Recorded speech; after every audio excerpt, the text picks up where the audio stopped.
I'm here for the simple reason to show support for a friend. Luckily, the president's supporters should know that he's actually in great spirits despite the circumstances of this. I'm here today to represent and to pay my respects to what President Trump is going through.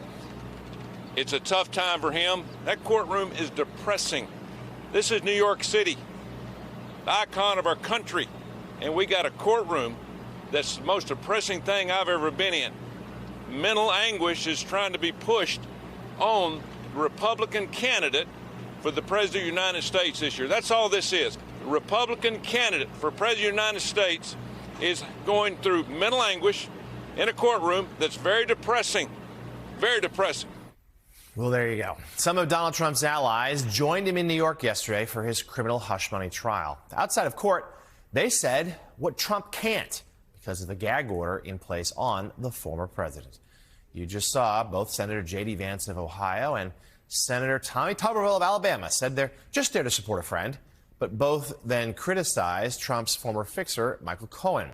Vance also attacked the judge's daughter, repeating unfounded claims made by the former president.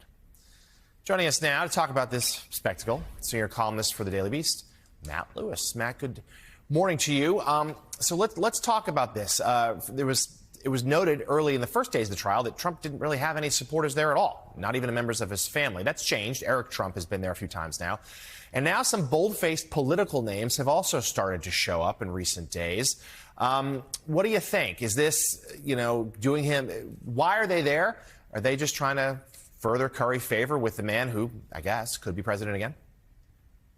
Well, look, I think it's making the best out of a pretty bad situation. And as you noted, Donald Trump was able to launder his attacks on the judge, the witnesses, so that he doesn't directly violate the gag order. That's one reason for them to be there. I also think it does show activity, right? You've got Joe Biden, who is right now not doing great in the polls. Meanwhile, Donald Trump, people are coming to New York to kind of curry favor with him and to pay homage to him and kiss the ring. Some of these people are hoping to be ambassadors or maybe even a running mate for vice president. So he's stuck in New York. It's probably a smart move for him. So let's talk a little bit more about the trial. You've got a new piece in the Daily Beast with the headline, Michael Cohen is no hero. Cohen, of course, the former fixer who testified yesterday, back to the stand in just a few hours' time. Tell us about what you wrote.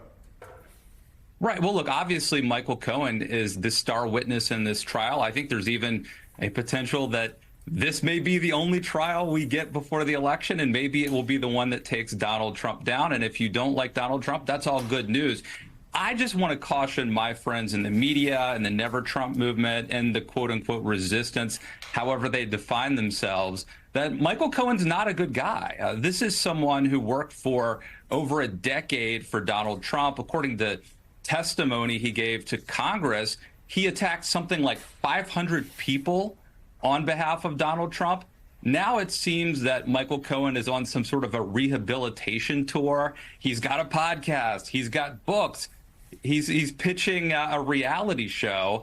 And I think this is his maybe opportunity to parlay that into something, his 15 minutes into something even bigger. So, look, if he can be helpful to this cause, by all means, cheer him on. If you're rooting for Donald Trump to be finally taken down, I don't think we should make Michael Cohen into a hero.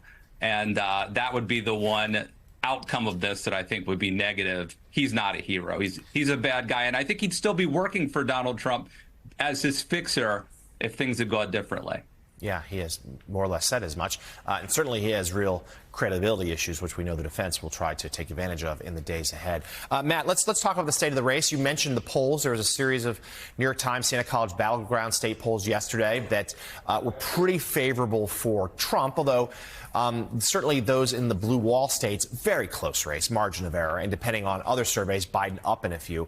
But we are seeing a trend here that, whether the margins are a little fluid, but down in the Sun Belt, Georgia, Arizona, and even Nevada, Trump showing real strength, Biden weakness. Give us your overall sense of the picture here. I think it's gloomy. The Sun Belt is gloomy if you were Joe Biden.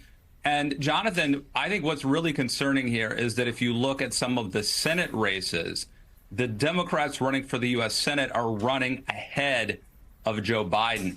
So that suggests to me like this isn't like a polling error. This isn't a, some sort of a structural problem with the sampling. This is a Joe Biden problem. And it's too late now to change horses in the middle of the stream or whatever that old cliche is. Democrats, it's going to be Joe Biden. I don't know how they turn it around. This is a Joe Biden problem. I guess acceptance is the first step. Democrats, be aware. This is not, it's not a poll problem. It's not a Democrat problem. It's a Joe Biden problem. So let's link these two topics together. As you said, maybe this is the only trial that happens between now and the election. Let's say Trump is convicted, and maybe this trial is not as serious, quote unquote, as some of the others legal problems he faces, but it's still a conviction. Do you think that's going to matter at all? I do think it would matter. Look, I think if you're Joe Biden and if you're Democrats, you shouldn't bank on that outcome. We have no idea actually. All it's going to take would be one juror for a hung jury. But I do think it would matter. I say pray as if it all depends on God, work as if it all depends on you. Biden, this should not factor into the calculus or the strategy of Democrats. But if it happens, if there is a conviction, then that's good news for you. Yeah, Democrats not banking on it. But even if it just moves the race at a margins and a race this close, a point or two, that might make the difference. Senior columnist for the Daily Beast, Matt Lewis, thank you so much. We'll talk to you again soon.